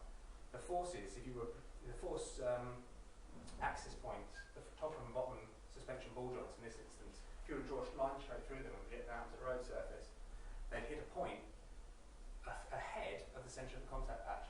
So the forces at the centre of the contact patch are trailing behind the projection of the forces from the geometry. Just like that. So we call this gap here caster trail. This would be positive caster. Why do we use it? Well, there are a few things I could say about self-centering forces at this point, but it would be beyond the scope. So the main reason is to give us camber on turn. I'll explain. If we look at this bike setup here, this has a very low amount of caster. The front forks are straight up and down. So when the rider puts a bit of turn into the forks, almost all of that turn is communicated directly to the contact patch as a twist. A tiny little bit of it is communicated in camber gain. If we take a high caster example, as you can see, if you turn the forks, yeah, sure, there's a little bit of twist on the contact patch, but the majority of your twisting motion has been turned into camber. Okay, so that's really helpful for road track crossover cars, because you can run a reasonably low amount of negative camber when you're in a straight line, and then as you turn the steering wheel, you can have your caster set up to a high degree on the front of the car, so that the wheels camber over, but only when they're in a corner. It means that when you're in a straight line, your braking distances are reduced, because you've got more rubber on the deck, and you've got a more even contact patch distribution, so your tyre life's longer. And in the middle of a corner, you've got loads of camber. You'll see that effect on, if you've ever seen a big Mercedes or a big BMW parked at the side of the road with a thing on full lock, you'll see the wheels bent right over like that. They're basically running a lot of cars, 7, 8 degrees of cars.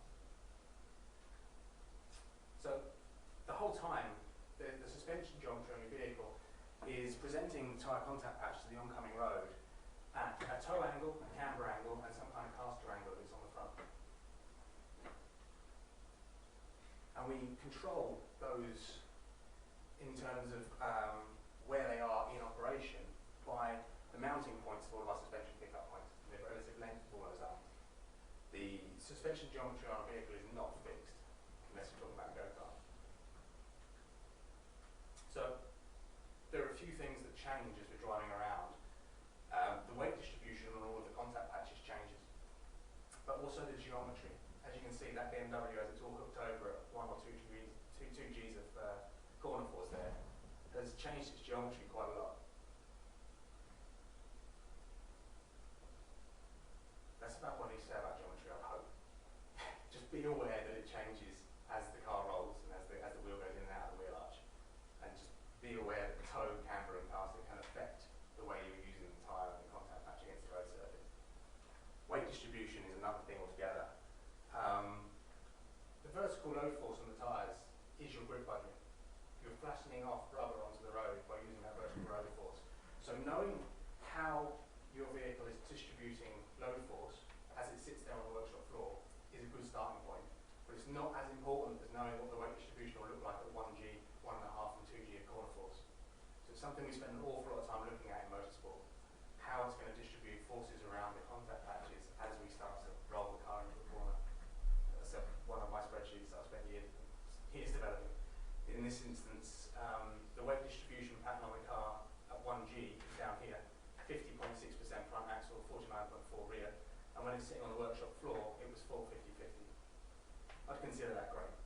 In fact, if you can get the amount of front load within 4% of where it is when it's sitting still, when it's at 1G, you've got a reasonably well-balanced chassis. I can tell you a lot of road cars, if you were to test them out, when they're at 1G, they're as much as 20 or 30% difference in their weight distribution pattern than they were when they were sitting still. It produces a very non-linear reaction from the chassis and drives that line. The last thing I'll say about chassis is about inertia match theory. Cars, when moving around the ground plane, move around a point that's closely related to their wheelbase and the yaw inertia that's represented by their mass, and where that mass sits in its wheelbase length. So, if we say that the centre of gravity is here and the wheelbase is that,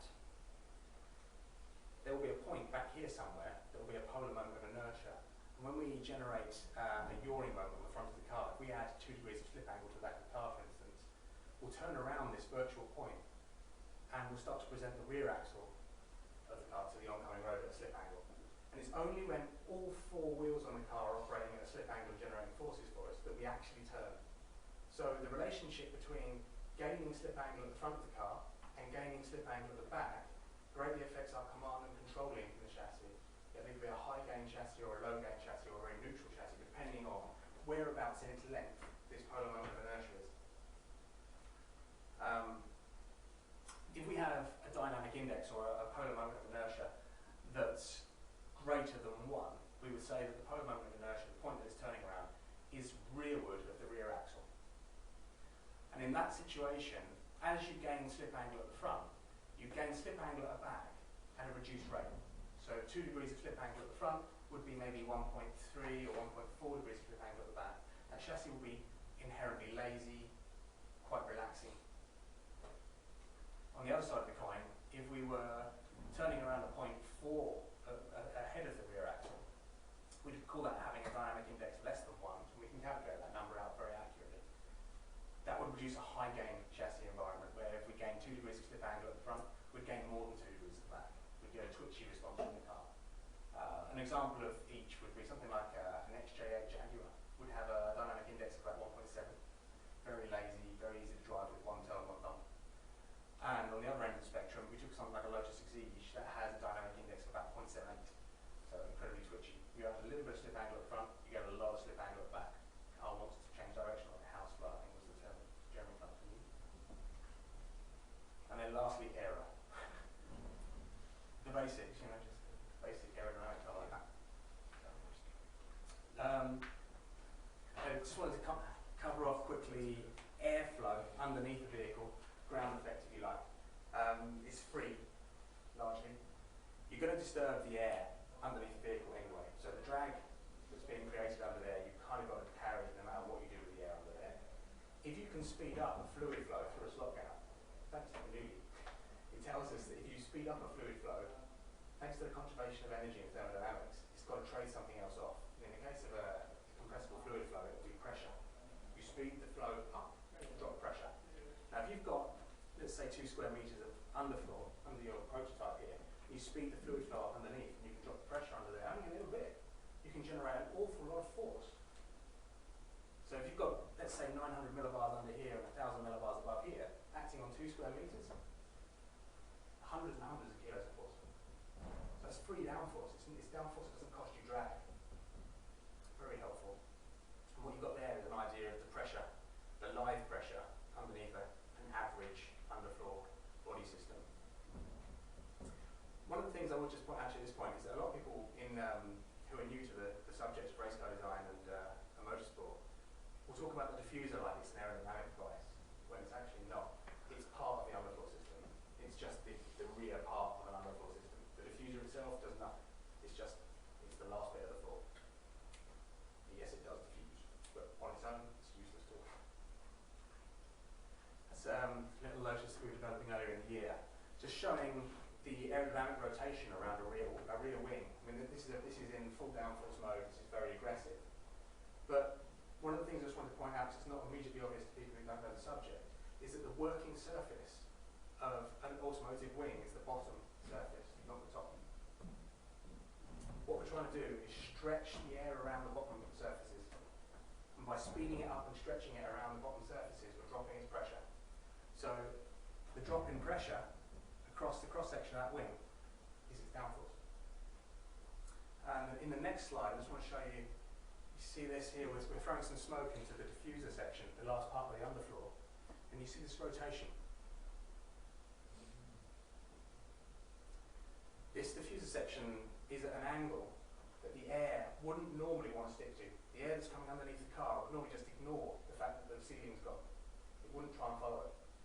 But because of the interaction between that rear wing and that diffuser, because of the rotation of this aerodynamic effect here, it's dragging air onto the roof of that diffuser. And in doing so, speeding up the airflow under the car and actually increasing the front downforce on the car. Because as we're extracting the underfloor better, we're giving the air at the front of the car more impetus to go go under. So the speed under the front splitter got higher, downforce on the front axle got higher. So the operation of the diffuser and rear wing back here had a big difference in the downforce at the front. That's a nice argument.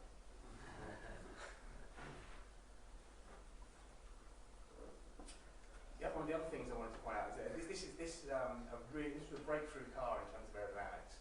This was a heavily ground effect using car. The underbody shape on this car was pretty much like the lower surface of an aerodynamic wing. The whole car was a giant wing, really, in ground effect. But most importantly, when this car started to operate at 5, 6, 7, 8 degrees of yaw angle to the track, and the air started to hit the car side on, they deliberately left voids in the back of the car here, where the air could come around the back of the driver's cockpit and still get to the middle of the rear wing. There was nothing too much about the air shape that disturbed the airflow to the aerodynamic surfaces when it got sideways, which is a lesson that was hard learned in motorsport. It took a long time for people to get their head around that. This is the same kind of category car from the 70s, probably about 15 years earlier. You can see these fins up here. Now these fins were there for a noble reason. They were there to add straight line stability to the car, but they were also there to protect the low pressure that was being generated by the bottom side of that wing surface. They were to stop the air migrating from the relatively high pressure top side to the relatively low pressure underneath the bottom side. So they were there to aid downforce production. But when that car started to go sideways, and it's something they did a lot, those wing end fences essentially shadowed off the main downforce producing element on the car. So when the car got sideways and the driver really needed the downforce, he didn't have it. In fact, he had less downforce going sideways than he did when he was going straight, which is the exact opposite of Borgman. Whereas they learned all the lessons on this car. You see, there isn't any, you can't even see a wing pylon there, right? It is actually in the middle, single pole. And these wheel arch shapes were deliberately designed to get good amount of air mass flow underneath the middle of the back wing, so that when the thing got sideways, it didn't melt away its own downforce. And then the other thing, this is pretty much the last thing I want to talk about, is making the mistake of over-reliance on underbody airflow. The reason that those old sports cars that look so beautiful are banned nowadays, largely, is because they over-relied on the bottom of the car acting in ground effect and generating too much of their net downforce. And the reason that that's a problem was highlighted by these Formula 1 cars back in the day when they had ground effect. These guys took this to the nth degree. You see this big flare here? That's actually the back of their diffuser. The underbody shape here was a really cambered wing shape, like a banana. And then these side panels here were just dropped down like slats. And the only reason that these side panels existed were for the same reason that these side panels exist, to stop the high pressure area bleeding around into the low pressure. So these side panels were just there to protect the low pressure being generated underneath the car body itself. The reason it was a problem was that the speed of the gas underneath the most shallow part of the slot gap that was being created was greatly dependent on the size of the slot gap, which meant that the amount of downforce that the driver had at his disposal, therefore the amount of grip that the driver had at his disposal, was massively dependent on the ground clearance of the car, something that the driver had absolutely no control of. So if he found himself turning into a corner in a high ground clearance situation, he had almost no grip. And if he found himself turning into a corner with very low ground clearance, he had an enormous, almost infinite level of grip, couldn't unstick the thing. But they had no real way of telling whether the car was going to stick or grip.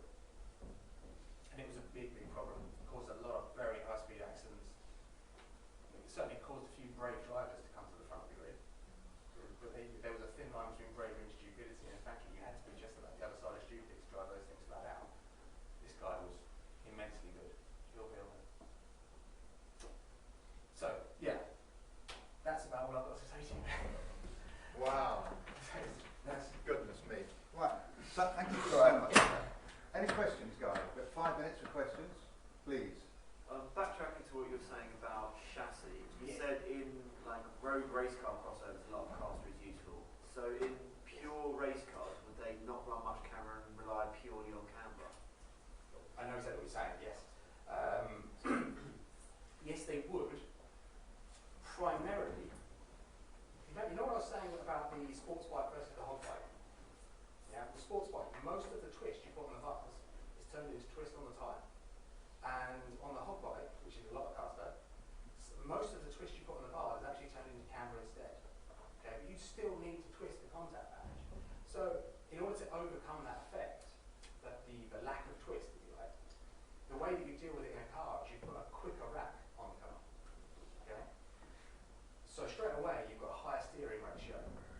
makes it much, much harder to turn the wheels.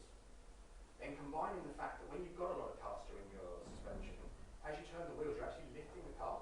So the car's weight is trying to self-center the car the whole time. So a driver, ideally in a racing environment, won't want to drive with much power steering effect because he uses his muscle tension feedback from the steering wheel as a primary feedback for how much grip the front axle has. So if he's having to saturate his forearms with muscle tension in order to turn the steering wheel because you've got a really quick rack on it and tons of caster, you might find it really hard to drive. And that's the only reason that race cars don't use tons of caster. Purely feedback. Feedback, yeah. As electronic steering is getting better, and when I say getting better, turning the wheels has never been hard. What I mean by getting better is electronic steering now is starting to give realistic feedback back to drivers. And as electronics are able to do that and become a two-way communication with the front contact patch, we're starting to move towards more and more geometric caster and race cars. But that's been the primary reason we haven't used lots of it in the past. Thank you. Anybody else? Well, I hope one. Harry. Going back to chassis, you were talking about calculating the moment of inertia of the chassis. What sort of factors is that based on? The amount the chassis weighs, the length of its wheelbase, and whereabouts along that wheelbase the centre of gravity is. Okay. Just those three things. Yeah. How much it weighs has to go through a bit of a conversion because you need to look at the mass and turn it into what we call your inertia. Does that make sense? So if the car weighs 2 tons, you know it's going to have a lot of your inertia. And if that 2 tons is all concentrated in the middle, it might not have much as much your inertia. And if that 2 tons is split right out in the holes, then it will have more. Yeah. So you have to look at how much it weighs, whereabouts the weight is, and whereabouts it is in the centre of gravity. So I think the primary variable is the wheelbase. The longer the wheelbase, the more likely you are to have a twitchy car. And that's counter to a lot of people's thoughts as well. Short wheelbase equals turn fast. And geometrically that makes sense. But when things start to move at speed, the inertial effects take over. 40 mile an hour plus. Actually, long wheelbases are much harder to stabilise than short wheelbases. Well, Sam, thank you so much. That's been absolutely stunning. I think everybody here is absolutely sort of brain dead now. What can we say? You've covered so many aspects of the development of a high performance car. Tyres, you name it, absolutely terrific. So, ladies and gentlemen, can we thank Sam in the usual manner?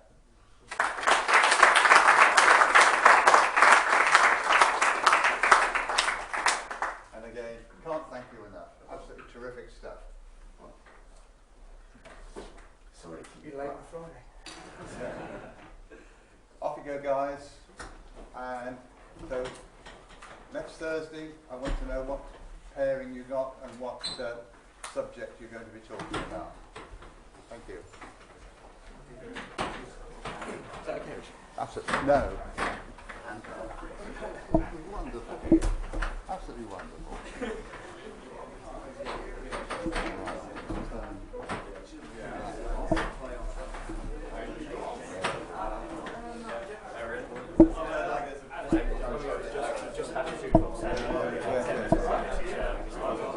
Oh, fair enough, yes, yeah.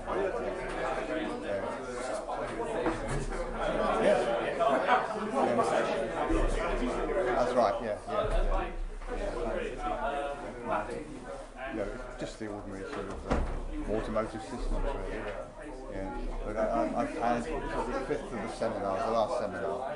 So I've had guys like this in each, every other week, and they're lucky, I think. Just quality stuff. Yes. Too much to take in. I was learning all the way through, particularly, I never thought of the tyre as being fluid, in effect. Of the molecule was moving around. I never thought of it in terms of that. Martin, is that good? And also said that he'll help us out when we're in a car, ready to rock and roll.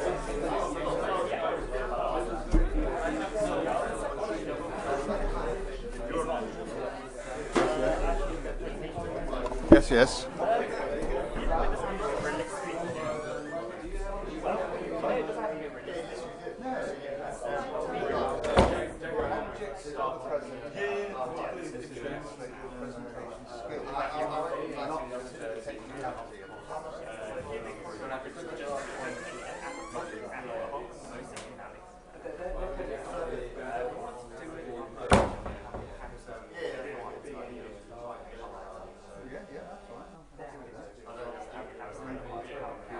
Last year, a similar one.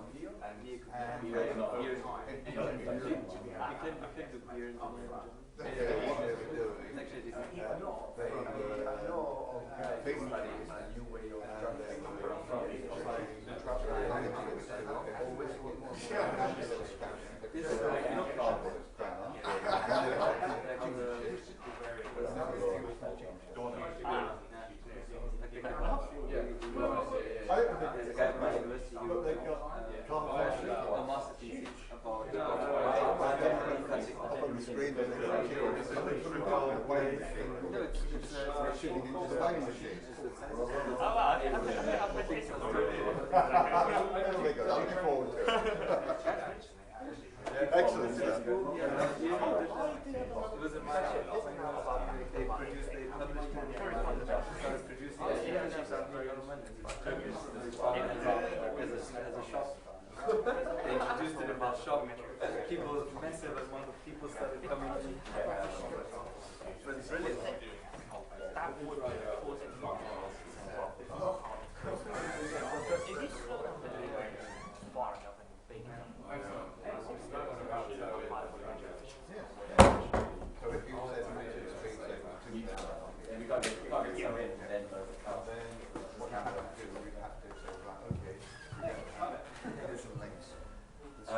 Yes, we are a full machine team. Well, yeah, there's a few more of us. Dan, he's the chief of the powertrain and stuff. And we sort of did work with Carlisle. We're running the same engine and the same ECU. So we're wondering if we could sort out time to come down and. Well, Whenever you fix a leak, get it right down. We're You're looking at about 2.5 meters. It's like fundamental learning. Last week was total about times. They bought us an engine management Did you system, do the calculations? which was from running. admirably Right, that'll work. It could be a stress part of the car. Yes, yes. It's quite interesting. Yeah. I like to be sort of off the wall. that bad nearly. Yeah. I'm just getting more and more. And That's what we're doing. I don't know, like last year, so someone time, would, and then someone would we're show not us supposed to a follow the wrong direction. So that's why like, last year we kind of gave me zones like, right, I know what I need to do. It was a great Last place year to I measure came to a it. conclusion where mine doesn't Well, work. it took us about 3 hours In to fact, find I'm out really the bad. Yeah. So one of those classic situations where someone hasn't quite thought about it properly. What are you going to do when this goes wrong? Because everything does. I mean, the biggest thing with motorsport is everyone tries to win, they try and get their performance up. Actually, what you need to concentrate on first is not failing. That's step one. Don't fail. Then worry about how fast you are. And in that order. In that order. But yeah, so just to try and make everything as easy maintenance as possible. Make the chain easy to adjust. Make sure that everything that's hot stays hot, everything that's cold stays cold. And you don't have to put your hand past something that's hot to adjust something you might need to adjust. Things like throttle stop. Can you adjust it easily? Is there a limit on it? Silly little things. Why use a tool when you don't use a tool? Silly little things. Make a big difference in operation. In fact, one of the things I always recommend any race team does is some disaster simulation. Pretend the car's come down the pit lane with X sensor not working, change it now. And you learn a lot very quickly just by doing one sensor change. Change the class, go. That kind of stuff. Calling 10 sensors not working, tell me why.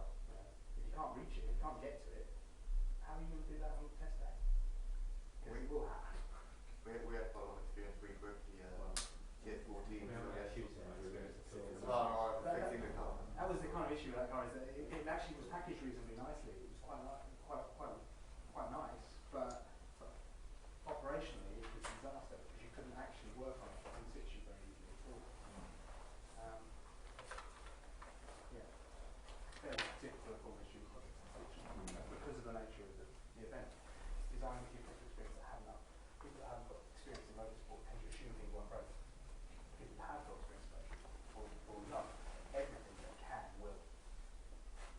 It just will. And if you're really lucky, you might get away with some stuff not working. Everything will try to make sure you can cover it up. But that's what I really working. And in terms of toe, are you doing the chassis? I did the chassis design, he's doing the suspension setup. So. Well, one and the same thing, really. But static toe is much less important than where it is when you're doing 1G. It's the kinematics that are interesting. The toe gain curve, the camber gain curve. That's the important stuff. And if you can trim them trackside with just a few washers above and below your track rod ends to change the starting angle and therefore the relative height of the steering rack, yeah, it'd be a really helpful tuning tool. So you can, yeah. I can see that. Never that help, I can't. Well, for instance, if you've got an eyelet rod end for your track rod end, if you have a perfect fitting fork around it, it's useless. If you put the fork deliberately 10 mil too big in both directions, you can stack out 10 mil of washers, right, at 1 mil increments. And you can move the track rod end up or down live at the track just by taking some washers in there. Yeah. Really helpful tuning tool. If you did that to the other end too, really helpful tuning tool. Yeah. And if the driver's like struggling with the way it is in the middle of the corner versus turning, you can deliberately make it so that it's maybe towing in a touch as you turn it in. And then as it settles out at 1G, it tows itself out.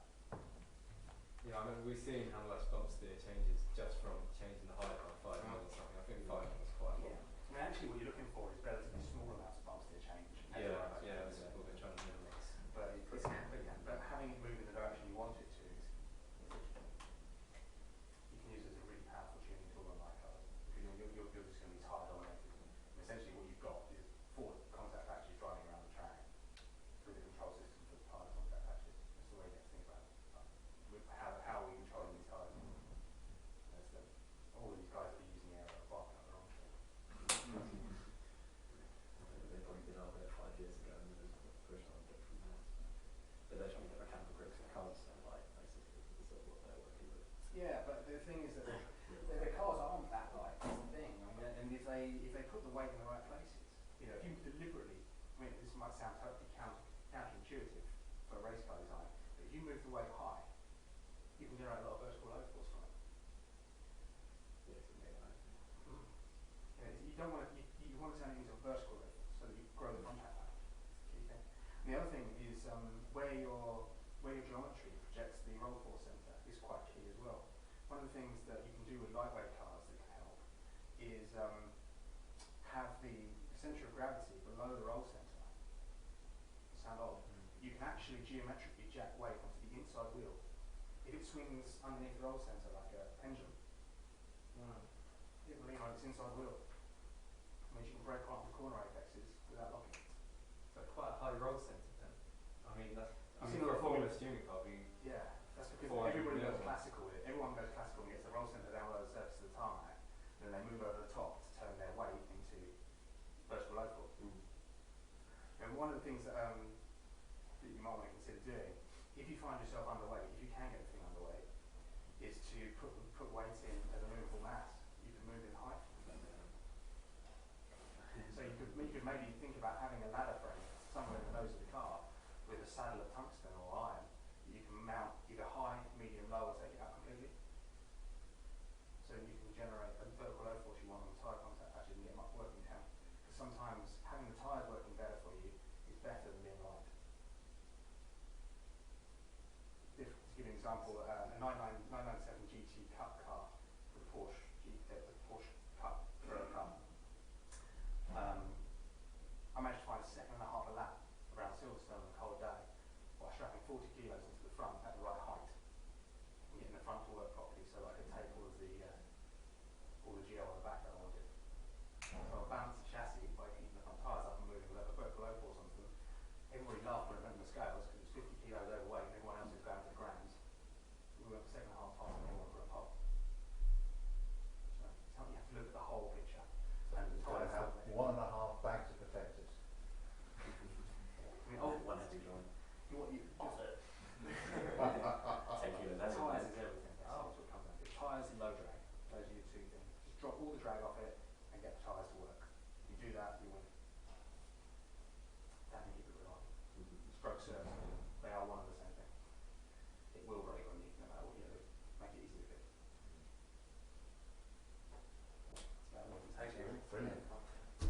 You can't now. That's what you do. But now's the time to be hearing that kind of stuff, really.